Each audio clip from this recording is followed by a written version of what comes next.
సరే చూడండి ఒకసారి లోకా సువార్త 16వ అధ్యాయం దగ్గరికి రండి. 24వ వచనం చదవండి. 24వ వచనం. తండ్రివైన అబ్రహామా నా యందు కనికరపడి తన వ్రేలి కొనను నీళ్లలో ముంచి నా నాలుకను చల్లార్చుటకు లాజరును పంపయ్యా. ఆ మాట చూడండి. ఆ తర్వాత మాట అందరూ కూడా ఒళ్ళు దగ్గర పెట్టుకొని ఆ మాట చదువు రాని వాళ్ళైతే వినండి, చదువు వచ్చిన వాళ్ళైతే చూడండి. దీనికోసమే ఈ వచనం చదివిస్తున్నా. ఆ తర్వాత మాట ఏంది? నేను ఈ అగ్ని జ్వాలలలో యాతన పడుచున్నాను. స్తోత్రం చెప్పండి ఒకసారి గట్టిగా. ఏముండి పాతాళములో అగ్ని జ్వాల ఉంది. అగ్ని జ్వాల అంటది. మరి దానికి పెట్రోలు డీజిల్ అవసరంలా, పుల్లల అవసరం. దేవుడు అట్లా ఏర్పాటు చేశాడు. అగ్నిని ఆ విధంగా ఏర్పాటు చేశాడు. అక్కడ ఆయనకి అసాధ్యం అనేది ఏముంది? దేవునికి సమస్తం ఏదైనా చేయగలడు ఆయన. ఈ సృష్టిలో చూస్తున్నదే ఈ విధంగా సృష్టించాడు ఆయన. మరి పాతాళంలో అగ్ని జ్వాలను ఏ విధంగా సృష్టించాడో, మరి ఏ విధంగా దాన్ని ఏర్పాటు చేశాడో, పెట్రోల్ పోతున్నాడో, డీజిల్ పోతున్నాడో, కిరసనాయిలు పోతున్నాడో, ఎట్ట మండుతుందో కానీ మొత్తానికి అగ్ని జ్వాలలంట.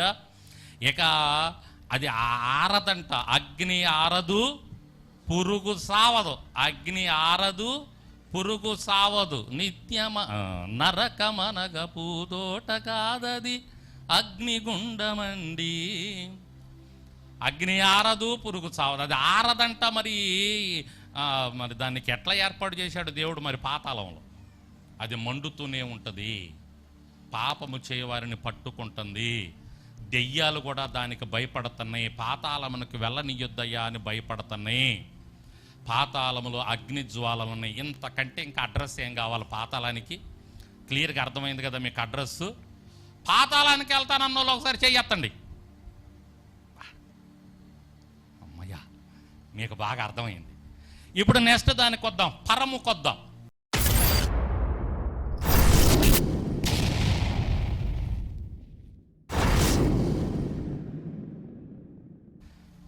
ప్రకటన గ్రంథం ప్రకటన గ్రంథం 21వ అధ్యాయం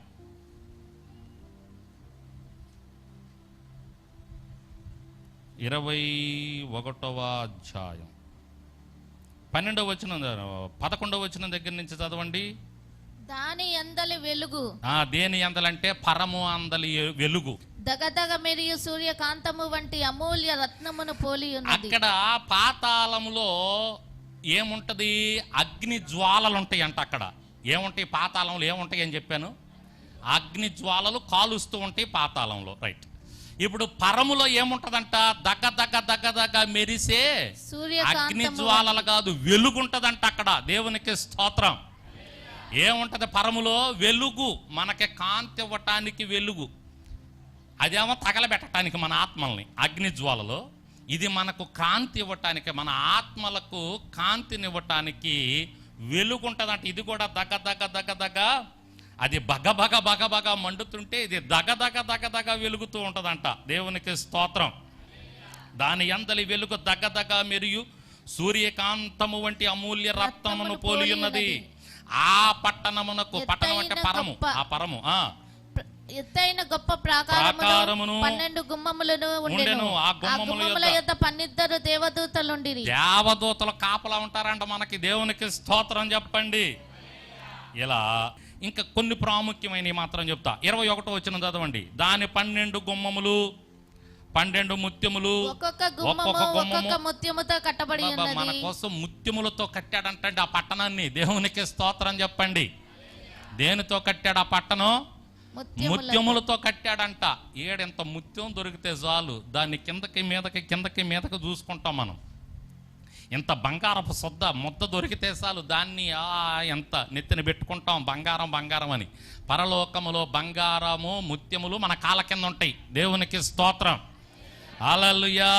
22వ వచనం చదవండి. దానిలో ఏ దేవాలయమును నాకు కనబడలేదు, సర్వాధికారి అయిన దేవుడకు ప్రభువును గొర్రె పిల్లయు దానికి దేవాలయమై ఉన్నారు. ఆ పట్టణములో ప్రకాశించుటకై సూర్యుడైనను చంద్రుడైనను దానికి అక్కరలేదు, దేవుని మహిమయే దానిలో ప్రకాశించుచున్నది, గొర్రె పిల్లయే దానికి దీపము, జనములు దాని వెలుగునందు సంతరింతురు, భూరాజులు తమ మహిమను దానిలోనికి తీసుకుని వత్తురు. గమనిస్తున్నారా?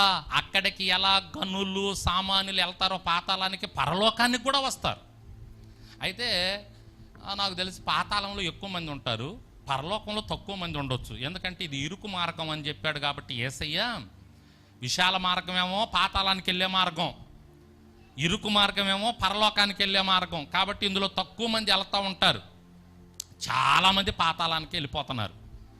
కొంతమంది ఇదిగో ఈ మందిరంలో నమ్మి బాప్తిజం పొంది యేసయ్య రక్తంలో గడగబడి బల్లారాధనలో పాలు పంచుకుంటున్నారే, మీరు బుద్ధిమంతులు, జీవ మార్గాన్ని వెళ్తున్నారు. దేవునికి స్తోత్రం, హల్లెలూయా. చూడండి ఆ పరం ఎట్లా ఉంది, పరలోకం ఎలా ఉందంటే భూరాజులు సంతరిస్తారంట దాని వెలుగునందు, ఆ మహిమకు వస్తారంట. తక్కువ వారేమి గొప్పవారేమి అక్కడికి వచ్చేస్తారు. 25వ వచనం, అక్కడ రాత్రి ఉండదంట, రాత్రి లేనందున దాని గుమ్మములు పగటి వేళ ఏమాత్రమును వేయబడవు, జనములు తమ మహిమను ఘనతను దానిలోనికి తీసుకొని వచ్చేదరు. గొర్రె పిల్ల యొక్క జీవ గ్రంథమందు వ్రాయబడిన వారే దానిలో ప్రవేశింతురు గాని నిషిద్ధమైనది ఏదైనను అసహ్యమైన దానిని అబద్ధమైన దానిని జరిగించువాడైనను దానిలోనికి ప్రవేశించడు. బా 22వ వచనంలో కూడా అద్భుతమైన విషయాలు ఉంటాయి. అక్కడ జీవవృక్ష ఫలాలు ఉంటాయి. మనం ఆ జీవవృక్ష ఫలాలు తింటుంటాం. యేసయ్య మనకొచ్చి మరి మనకి వడ్డిస్తూ ఉంటాడు, భోజనం పెడతా ఉంటాడు. ఇటువంటి పరిస్థితి ఉంటుంది అన్నమాట. అక్కడ ఆమె నిద్ర లేపండి ఒకసారి, పాతాళంలో కూడా అలాగే నిద్రపోవాల్సి వస్తుందని చెప్పండి. ఇటు నిద్రపోతే దేవునికి స్తోత్రం చెప్పండి, హల్లెలూయా. కాబట్టి పరలోకానికి వెళ్తానన్న వాళ్ళు ఒకసారి చెయ్యొత్తండి. అందరు ఎత్తుతారులే, అమ్మ ఎంత ఆశో, చెయ్యి ఎత్తితే వెళ్ళం. పాతాళమునకు వెళ్ళకుండా ఉండాలని, పరమునకు వెళ్ళవలనని ఎవరు జీవ మార్గాన్ని నడుస్తారంట? ఎవరు? సామెతల గ్రంథం 15వ అధ్యాయం 24వ వచనం చదవండి ఒకసారి. ఏముంది అక్కడ క్లియర్గా? క్రిందనున్న పాతాళమును తప్పించుకొనవలెనని బుద్ధిమంతుడు పరమునకు పోవు జీవ మార్గమున నడుచుకొనెను. ఎవరంట జీవ మార్గాన్ని నడుచుకునేది? బుద్ధిమంతుడు. ఎవరు? చెయ్యెత్తిన వాళ్ళందరూ బుద్ధిమంతులేనా? చెయ్యెత్తిన వాళ్ళందరూ బుద్ధిమంతులేనా? చెయ్యెత్తిన వాళ్ళు కాదు. ఎవరు బుద్ధిమంతులో తెలుసా? ఈ మాట చదివించి నేను ముగిస్తా. మత్తయి సువార్త 7వ అధ్యాయం 24వ వచనం చదవండి. 7:24 మత్తయి సువార్త 7వ అధ్యాయం 24వ వచనం అందరూ చూడండి. ఎవరు బుద్ధిమంతులు చెప్తున్నాయి? కాబట్టి ఈ నా మాటలు విని వాటి చొప్పున చేయు ప్రతివాడును బండ మీద తన ఇల్లు కట్టుకొనిన వారు బుద్ధిమంతులు. చెయ్యెత్తినోళ్ళే కాదు, చెయ్యెత్తినోళ్ళు కాదు బుద్ధిమంతులు. నువ్వు బయటికి కూడా వెళ్ళి అయ్యా నీకు నరకానికి వెళ్ళాలని ఉందా, స్వర్గానికి వెళ్ళాలని ఉందా అని అంటే ఏం చెప్తాడు చెప్పండి? ఏమండి? ఎవరైనా సరే నాకు పరలోకానికి వెళ్ళాలందని చెబుతారు, నరకానికి వెళ్ళాలనుంది, పాతాళానికి వెళ్ళాలనుందని ఎవరు చెప్పరు. అయితే ఎవరు వెళ్తారని బైబిల్ చెబుతుంది? వెళ్తానని చెప్పిన వాళ్ళు, వెళ్దామని కోరుకున్నోళ్ళు, నేను వెళ్తానని చెయ్యెత్తినోళ్ళు, నేను బుద్ధిమంతునని చెయ్యెత్తినోళ్ళు కాదు. ఎవరంటే వెళ్ళేది బుద్ధిమంతులు. ఆ బుద్ధిమంతులు ఎవరంటే ఈ నా మాటలు విని, అది ఫస్ట్. రెండోది వాటి ప్రకారము చేయు వారు. మొట్టమొదటిది ఏంటి? ఈ నా మాటలు వినేవారు. మొట్టమొదటి వినాలి.